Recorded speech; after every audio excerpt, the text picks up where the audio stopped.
Fake news, ce sont les mots de Paul Pogba en ce qui concerne la polémique du moment. On vous explique tout ça dans un instant. Bonjour à toutes et à tous et bienvenue dans ce nouveau JT Foot Mercato. Aujourd'hui, vous l'avez compris, on reparle de Manchester United. Faut dire que c'est le club qui est dans la tourmente en ce moment. Et cette fois, c'est notre champion du monde Paul Pogba qui est dans l'œil du cyclone. Durant la déroute des Red Devils 5-0 contre Liverpool, il a été fortement critiqué pour son rouge et son entrée en jeu catastrophique. Mais aujourd'hui, la presse anglaise affirme que ça n'irait plus du tout avec Ole Gunnar Solskjaer et qu'il l'aurait totalement snobé après la défaite de dimanche dernier. Oui, mais voilà, depuis Paul Pogba a répondu d'abord sur Twitter en accusant The Sun de faire volontairement de la fake news. Depuis, il s'est exprimé plus longuement sur Insta. La presse tabloïde veut à nouveau créer une polémique avec des infos 100% fausses, de gros mensonges pour faire les gros titres, des journalistes qui utilisent mon nom pour être vus quand il n'y a rien à voir. La seule raison pour laquelle je m'adresse à cette merde, c'est par respect pour mon coach, mon club et les fans, pour envoyer un message clair. Moins vous lisez ces gens, mieux vous serez. Ils n'ont aucune honte et diront n'importe quoi sans aucun fondement.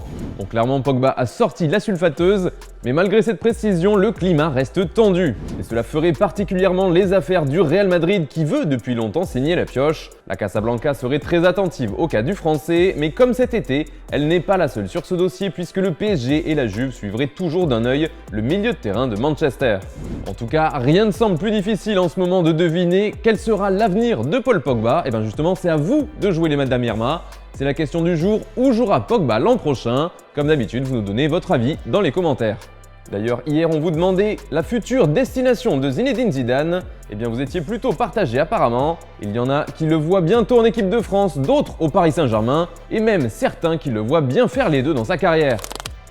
Du côté de la France, Neymar fait parler de lui. Après ses récentes déclarations sur la Coupe du Monde, il avait besoin de mettre les points sur les i. Souvenez-vous, durant la dernière trêve internationale, il avait évoqué ses envies de couper avec la Seleção après le mondial au Qatar. Mais apparemment, on n'avait pas bien compris ce qu'il voulait dire.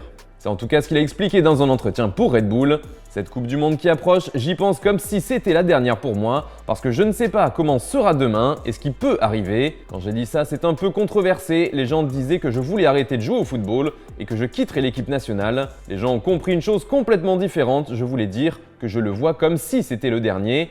Pourquoi ? Parce que nous ne savons pas comment sera demain et ce qui peut arriver. Bon, on a compris, Neymar, c'est pas encore fini, mais bon, ça va forcément arriver un jour.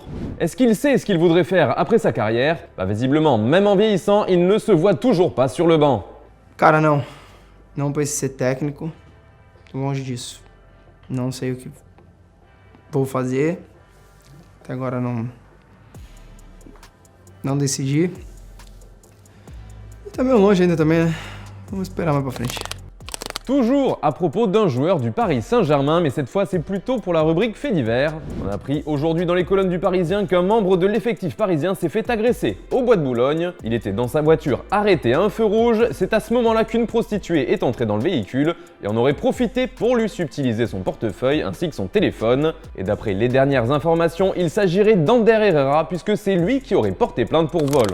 Ça y est, Lucas Hernandez est enfin fixé pour savoir s'il ira en zonzon ou pas. Souvenez-vous, il avait été convoqué par le tribunal à Madrid pour une affaire de violence conjugale, mais finalement la justice espagnole a accepté sa demande de recours. Sa peine est donc pour le moment suspendue et il n'aura pas à se présenter à la prison de son choix.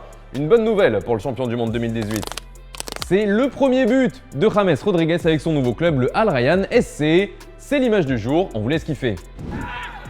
كرة من جديد لعبد العزيز فرصة من أجل الثالث إلى خامس رودريغيز لا لا لا لا لا لا